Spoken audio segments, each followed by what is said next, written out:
କଣ ଆଜି ଫେରେ ରାତିରେ ଖାଇବା କଣ ସବୁ ହବ? ଖାଇବା କଣ ସବୁ ହବ ବନେଇବ ନା ନାଇଁ? ନା ଆଉ କଣ? ଗାଧୁଆଳେ ତ ଯାହା ଯେମିତି ଗୋଟେ କଟୁରୀ ଖସିଥିଲା ବର୍ଷିକିଆ ଯାଇକିରି ଆମେ ଖାଇଦେଇ ଆଇଲୁ। ଆକୁଆରେ ସେ ଫୋନ କରିଲା। ହଁ ଯାଇ ଭାତ ଟିକେ କରିଥିଲା, ଡାଲମା ଟିକେ କରିଥିଲା, ଆଉ ଖଟା ଭଲ ଖଟା ଟିକେ କରିଥିଲା, ପାସଟା ବି ଭଲ କରିଥିଲା। ଆଉ ତା ସାଙ୍ଗକୁ ମିକ୍ସଚର ତରକାରୀ ବି କରିଥିଲା। ହଁ ଯାଇ ପେଟେ ବାଡ଼େଇ ଦେଇକି ତ ଆଇଲୁ କଟୁରୀ ଖସିଥିଲା। ଫେରେ ରାତିକି ବି କଟୁରୀ ଖସିଛି। ଗୋଟା କିଏ କହିକି ଯାଇଛି, ଦେଖିବା କଣ ହେଉଛି, ଯିବା କି ନ ଯିବା। ନା ତମେ କ'ଣ କରିବ ଆଉ ଘରେ?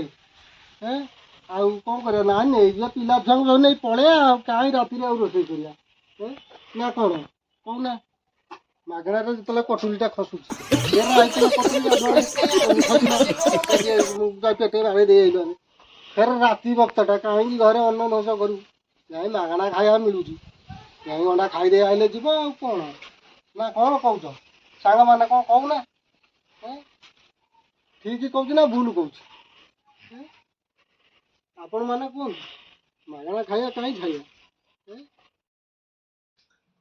କାହ୍ନୁ ବାବା ଶୁଭୁଛି? ହଁ ହଁ। ଆଜି କଣ ରାତିରେ ରୋଷେଇ ହବ ନା ନାଇଁ?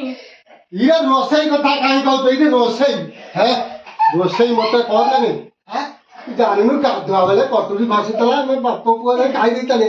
ଆଉ ରାତିକି ଫେର ଜଣେ କିଏ କହିଦେଇ ଯାଇଛି, କହିକି ଯାଇନି ଖାଇବାକୁ। ଝିଅ ଏଇ ଦେଖୁଛ, ଆମେ ପିଲା ଛୁଆ ସବୁ ପଳେଇବୁ ମାଗଣା ଖାଇବା, କାହିଁକି ଘରୁ ରୋଷେଇ କରିକିରି ରଖିବୁ ତାକୁ ବେକାର ନଷ୍ଟ କରିବୁ?